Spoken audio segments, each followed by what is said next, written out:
Hey guys, today I'm going to show you the newest champion Yena that you get from the Zaniel's Codex. It's something that you can buy voluntarily, so you don't get the hero in the normal way. You can't spend vouchers in it, but you have to buy the Codex, which is usually a really good deal to get the Codex if you spend stuff on the game anyways.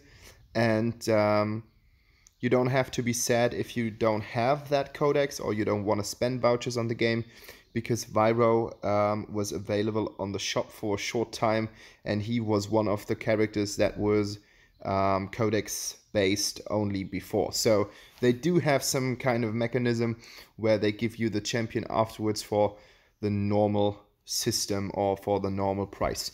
So she's supposed to be someone's woman. I'm not entirely sure who it was, if it was Hayate or something like that, which wouldn't make sense because Hayate is obviously from Japan, as he's a shinobi, and she looks some kind of like she's from India or something like that, with those blades and with the hair. Or it could be even something from an Arabic country. If you think of Jasmine from Aladdin, she kind of has the same hairstyle.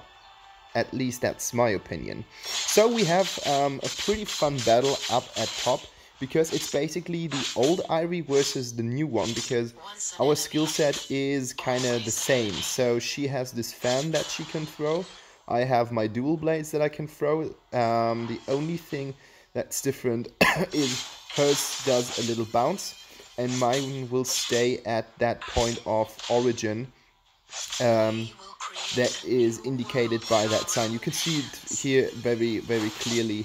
It's quite easy. There must have been a lag there, otherwise she would not be standing there. And the cool thing is you can just leave it like that and it will damage the minions, and you can still do the farming here from that birdie thing, which I think is is pretty ace. Like, that's something that is actually quite nice. And I have to get out here.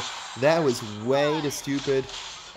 Darcy is already on level 4, spamming out all his abilities, but I'm lucky because I can use my wand to clear a path to the tower and to make it out alive. But I do have a harsh time up top during this game, because unfortunately our jungler does never ever gank top, so I'm pretty much on my own. Doesn't really matter. It won't be a super kill video. This is like the third time that I'm playing Yena. I've been playing her in a 3 versus 3, and then I've been using her in another game, so it was okay-ish, but it wasn't the best one. And Irie is able to dodge away easily. Like, she's got the double dash, she got the triple dash, and you only get the double dash if you actually hit something. Like, if you're just using it as an escape mechanism, your one, it won't be there.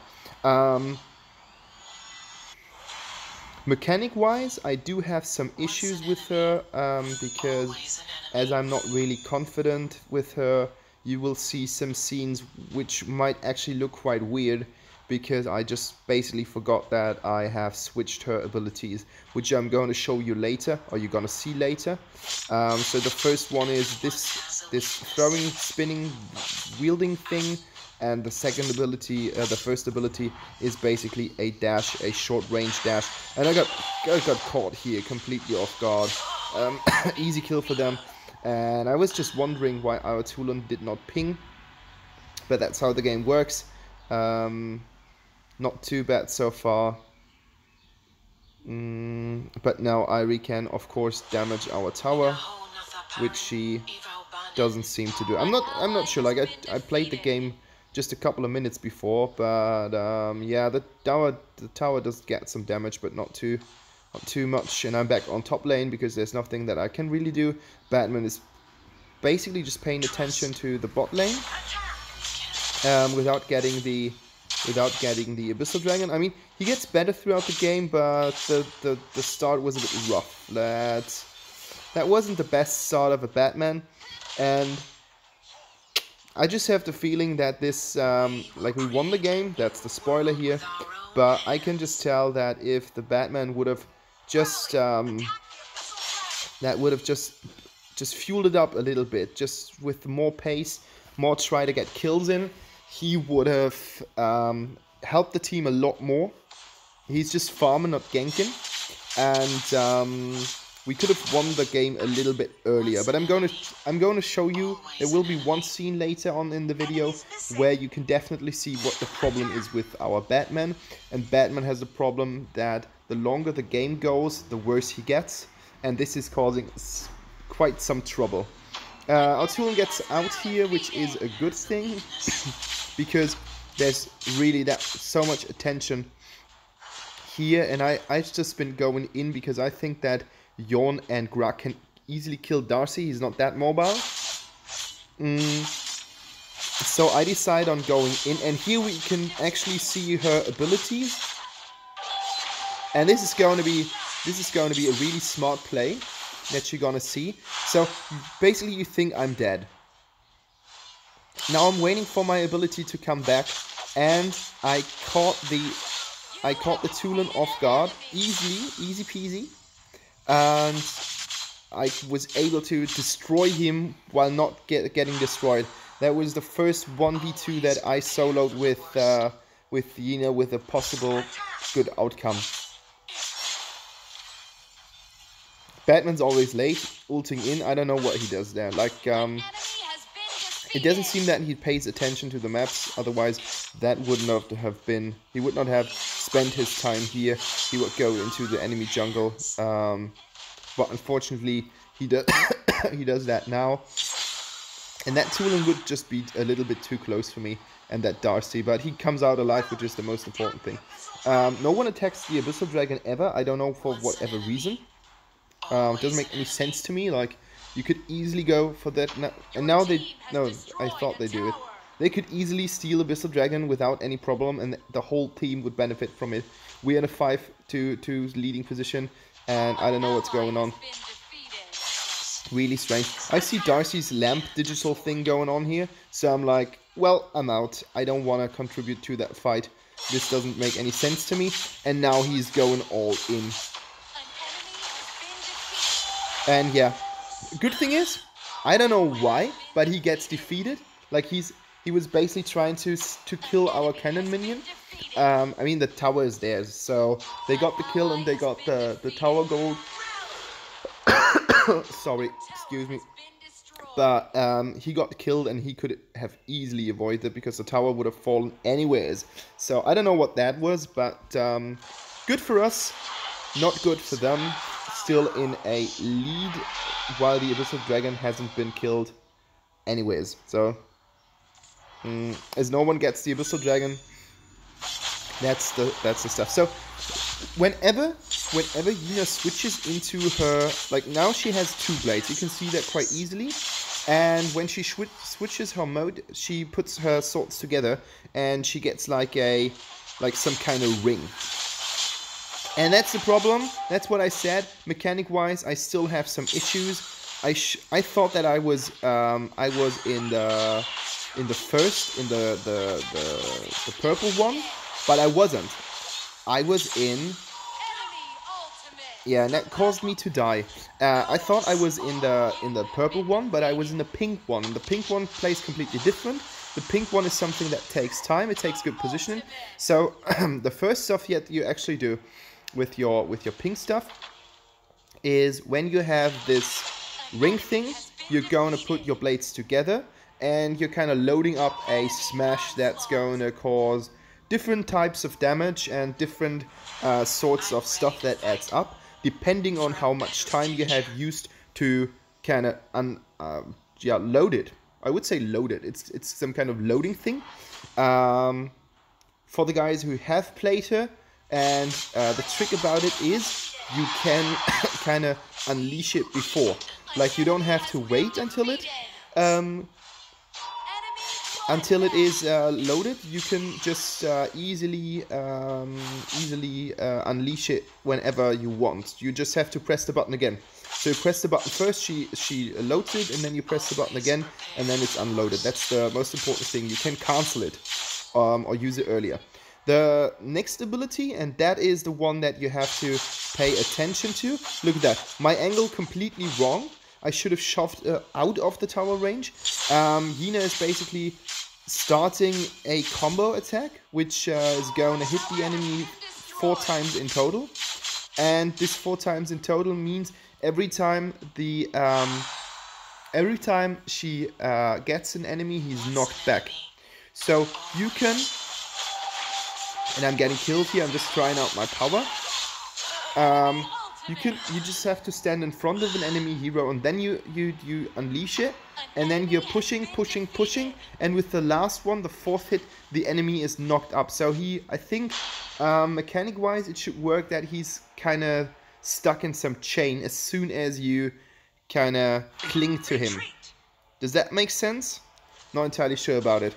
Like, if you have the right angle and if you have the right positioning, you will basically push the enemy away from you, but you will always follow up, and then you have the fourth dash, which is some kind of finisher. And every time you switch the modes, you are going to deal damage, and all your abilities will be reset from cooldown anyways, because you have a really short cooldowns on your abilities. So look at that. That's the combo.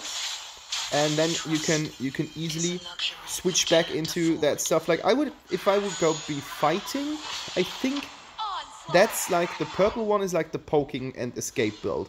I would use that in a normal lane fight. In team fights, I would start with these, try to get into the fray, and as soon as I'm in, I would switch to pink mode. And as soon as I'm in pink mode, I would first off use my 2 to get everyone into position, and then I would kind of upload my 1, and if my 1 is ready and I do see some opportunities for killing enemies, I would unleash it whenever possible or whenever necessary.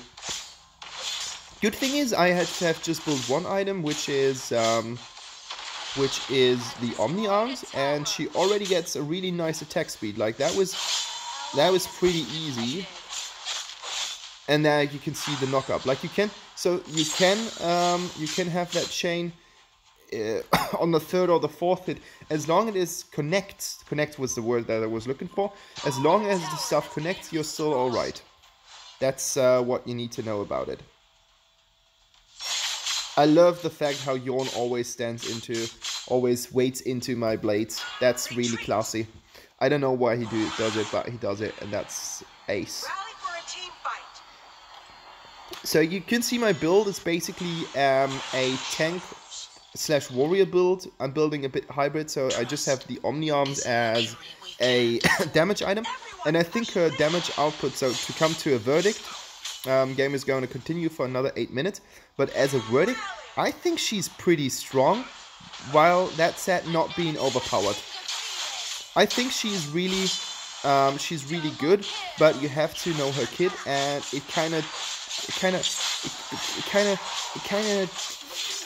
doesn't really make sense at the beginning, because you have this mixture of high mobility, which is her purple, and you got that massive damage output, which is her pink, and to get to know this and to kind of know what's going on, I think it takes some time. So look at that.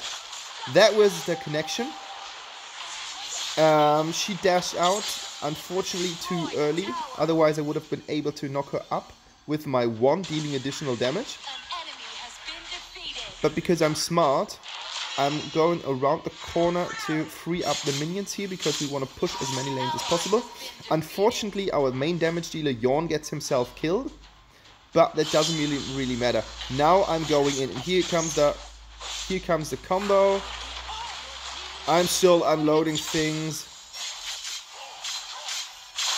and yeah, I don't even know what happened there. It looked all right, but then my positioning was bad, because otherwise I would have killed Yorn and Darcy, and the Irie would not have had the opportunity to go in like she was going in. Otherwise, I don't know if she would have been that stupid, but usually you don't go in when you have so many enemies standing around you.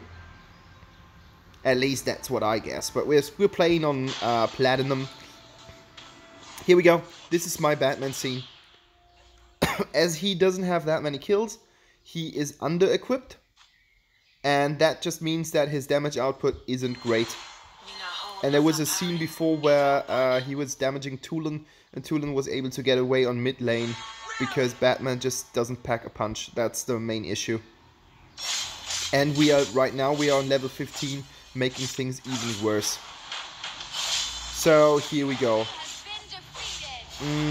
Problem is that our ultis have kind of overlapped, so I wasn't able to hit him, and he wasn't able to hit me in a really good way, which is sad because otherwise, if I would have connected earlier, I don't think that you can actually get out of that situation. I needed to playtest it with a friend. And as we are in a really nice position right now, because we have 6 towers and they have only 3, which are the towers next to the core, we go for the Darkslayer, and I think that does make sense at this point of the game. 15 minutes played, that is the point where you want to end the game. Everyone is fed up quite nicely. The guys up here make that mistake that they have been getting caught here. They do have Tulin, but look at this synchronization. 5 people are attacking the same thing at the same time. That is magic, and that Darcy play was ace. And now comes my time. Time to shine. He flashes out. Doesn't matter. We're going in. We do get the kill, and now is the perfect time for our Grog to summon the dragon. Really nice thing here. I go in to soak up some damage so that the minions can get closer to the tower without being killed, because we just have 1 wave, and 1 wave will not be enough, especially with that Zuka. I think the Zuka play was the wrong one. I get killed here by Irie, which is something that is known. If I was Yorn, I would have been gone in and try to deal some more damage to the tower. That would have been my educated guess, but it doesn't really matter. We have already finished 1 of their towers. We have got the other thing, and I have just said that I really like Yena because she is a nice mixture of high mobility, and she is also offering really a powerful toolkit with a lot of damage. You just have to use it. You have to know how to use it, and you have to know how to play it, because mobility on the one side and raw damage on the other side, and there's no mixture. You are either fast and nimble, or on the other hand you're powerful, but the problem is you will be quite stationary, because you have to unload something, and as soon as you unleash your combo, you have to make sure that you actually have the right positioning so that you can hit something. If not, your abilities are wasted, and that's the worst that you can do. Enemy has been defeated. Zuka got a little bit cocky here. Otherwise, I cannot explain why he did it. I think that he thought that the Tulin would not be that much of a problem, but Tulin basically saved himself. I just used my execute to make sure that Tulin lives, because I don't want to, at this point, at 17 minutes, I don't want to be in the position that I have to play the fights with 4 people instead of 5, just because I did not activate one of my skills when I had the ability to, or the possibility to. Nice catch here, really important. Irie is close to kill our whole team, but somehow we managed to survive and everything is alright. I now have, what the fuck is that? Go away, yes. I now have the, I don't know what to say, my screen recorder sent me a stupid thing. Anyways, we're going in here. Yorn is dead, our Yorn is dead too, but we're still 3 people. The whole enemy team is still down, and that is game. Don't know why Batman ran away here, but this is the game. We have won the game. Funny thing that Batman did at the end, but doesn't really matter. We won the game, and I think well deserved. I can say that Yena is quite a fun hero. You should definitely try her out if you have bought the Codex. And if you haven't bought the Codex, don't be sad. They're more powerful heroes anyways, and you're not going to miss her because you will definitely be able to buy her via the normal system eventually in some kind of short time frame, like a week or something. So guys, this is my verdict or my play on Yena. I hope you guys enjoyed it, and if you want to see more videos like that, hit the subscribe button and leave a like or a comment if you dare, because that would be just great grok here. Thank you guys. These are the details, and I'm out right now. I'm Void of Dusk Gaming. Thank you so much for the stay. There we go.